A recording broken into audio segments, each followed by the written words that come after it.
د ټیکنیکل احمدزي یوټیوب چینل مینوالو السلام علیکم. په دې هیله چې ټول به روغ جوړ خوښ او خوشحاله خوښ یم چې نن یو ځل بیا درته په یو ښکلي او معلوماتي ویډیو کې حاضر یم. د زیاترو ملګرو په غوښتنه مې وغوښتل چې د بلیک ټیک باره کې ویډیو جوړه کړم. دا چې بلو ټیک ستونزمن دی او میاشتنی فیس لري، نو ملګري غواړي چې بلیک ټیک ولګوي. نو ویډیو شروع کوو. د بلیک ټیک دپاره چې دی د یوې لیکنې او د یو وړوکي اپلیکیشن یعنې براوزر ضرورت دی. د براوزر د ډاونلوډ کولو لپاره په تاسو راشئ پلی سټور ته او په پلی سټور کې به ولیکئ VIA، لکه ما چې څنګه لیکلي VIA به ولیکئ. دغه کوم یو اپلیکیشن چې راځي، دغه یو اپلیکیشن به تاسو را ډاونلوډ کړئ او بیا به یې را اوپن کړئ. کله مو چې اوپن کړئ په دې سرچ بار کې به ورته فیسبوک ولیکئ. فیسبوک به ولیکئ او سرچ به کړئ. کله چې سرچ کړو نو لږ انتظار به ورته وکړئ. له هغې وروسته دلته چې کوم د لوګین کوم انفو راځي، په دې لوګین انفو باندې به کلیک وکړئ. دلته به هغه آیډي تاسو ورته ورکړئ، کوم آیډي ته چې تاسو غواړئ چې بلیک ټیک ولګوئ. نو زه خپل آیډي دغلته خلاصوم. هغه آیډي چې زه غواړم هغې ته بلیک ټیک ولګوم، نو هغه آیډي زه خلاصوم. له هغې وروسته بیا خپله پروسه شروع کوو. کله مو چې خپل آیډي په دغې براوزر کې را خلاصه کړه، نو دغه پاس 3 ډاټ چې دي په دې یو باندې به کلیک وکړئ، لاندې به راشئ او په سیټینګ باندې به کلیک وکړئ. کله چې په سیټینګ باندې کلیک وکړئ، دلته بیا په پرسونل ډیټیل باندې کلیک وکړئ. پرسونل ډیټیل باندې چې کلیک وکړو نو لږ انتظار به وکړئ تر څو چې دغه انفو مونږ او تاسو ته را خلاصه شي. له هغې وروسته به په خپل اکاونټ چې دی په دې باندې به کلیک وکړئ. په دې چې کلیک وکړو بیا به ورباندې کلیک وکړئ تر څو د نوم دغه آپشن مونږ تاسو ته راشي. په دې نام باندې به کلیک وکړئ. که د چا انګلیسي وي نو هلته به تاسو ته نیم لیکي. نو دلته چې راشئ نو اوس د لیکنې ضرورت دی. ما په د ویډیو په ډسکرپشن کې تاسو ته یو لینک اچولی دی د لیکنې. هغه لیکنه به تاسو چې دی را ډاونلوډ کړئ. د ډاونلوډ کولو طریقه هم درته ښیم او د خپل د آیډۍ کوم نوم چې دی دا به هم ځان سره یاد وساتئ. راځو یو VPN، هر یو VPN چې تاسو سره وي هغه VPN به را خلاص کړئ او VPN به چې دی کنیکټ کړئ. زه VPN کنیکټ کوم. له هغې وروسته بیا خپلې ویډیو ته جریان ورکوو. نو ما VPN کنیکټ کړو. له هغې وروسته کوم لینک چې ما تاسو ته په ډسکرپشن کې اچولی هغه باندې تاسو کلیک وکړئ. داسې یوه صفحه به تاسو ته را خلاص شي. له هغې وروسته به په دغه ځای باندې چې دی کلیک وکړئ.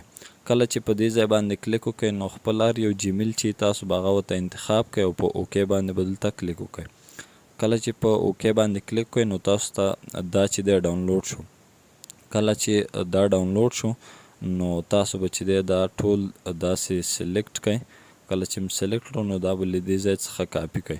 کله چې له دې ځای څخه کاپي کړو نوټ پیډ ته به راشئ او نوټ پیډ کې به خپل دغه لیکل چې دی پیسټ کړئ. ما مخکې تر مخکې پیسټ کړي، نه غواړم بیا پیسټ کړم. د بلیک ټیک یوه خبره پکې دا ده چې بیا تاسو نشئ کولی 15 ورځو پورې خپل د فیسبوک نوم چې دی هغه بدل کړئ.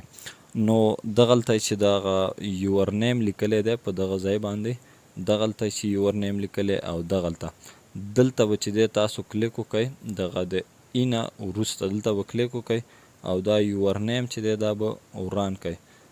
دې ته هم فکر وي چې تاسو نه چې دی په دې نوره لیکنه کې کوم ځای وران نشي چې بیا دا بلیک ټیک چې دی کار نه کوي. نو زه غواړم په دغه نامه باندې زما هغه آیډي ده سهراب خانزاده.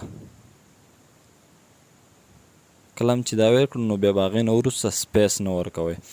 نو له دې وروسته راځم په دغه ځای کې هم دا نوم ورکوم. دلته دا یور نیم چې لیکلی دی دلته هم د همدغې آیډۍ نوم چې دی هغه زه ورکوم سهراب خانزاده.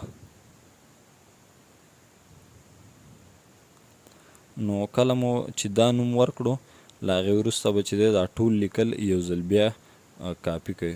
ټول به سلیکټ کوئ. له هغې وروسته به دا کاپي کوئ. کله چې کاپي کړو له هغې وروسته به راشئ هغه براوزر ته کوم کې چې موږ آیډي خلاصه کړې دې ځای ته چې تاسو راغلی په دا پاس ځای باندې به کلیک وکئ او دلته به دا لیکل چې دي دا به پیسټ کئ. یو دفعه به پیسټ کئ، په گو باندې به کلیک وکئ، دلته به بیا په اوکې باندې کلیک وکئ، بیا به دلته پاس کلیک وکئ او دا لیکل به بیا پیسټ کئ، په گو باندې به کلیک وکئ، بیا به اوکې باندې کلیک وکئ. دا مرکزی حساب ها چې لیکلي دلته اکثره که تاسو انګلیسي ته اوښتی وي نو دلته به تاسو ته هیلپ سنټر لیکلی، دلته به بیا کلیک وکئ او دا لیکل به چې دی بیا تاسو پیسټ کئ او په گو باندې به کلیک وکئ. یو ځل به بیا په اوکې باندې کلیک وکئ، بیا به دلته کلیک وکئ او دا لیکل به بیا پیسټ کئ او بیا به په گو باندې کلیک وکئ. اوکې باندې بیا کلیک وکئ، بیا به دلته په مرکزی حساب های باندې کلیک وکئ او دلته به په پیسټ باندې کلیک وکئ، په گو باندې به کلیک وکئ. 4 دفعې 5 دفعې به دا طریقه تاسو استعمال کړئ. له هغې وروسته دغه طریقه چې کله راغله نو دلته به تاسو دا چې دی ټیک کئ، له هغې وروسته به چې دی په اوکې باندې کلیک وکئ. کله هم چې په اوکې باندې کلیک کړو نو را به شئ بیک به راشئ.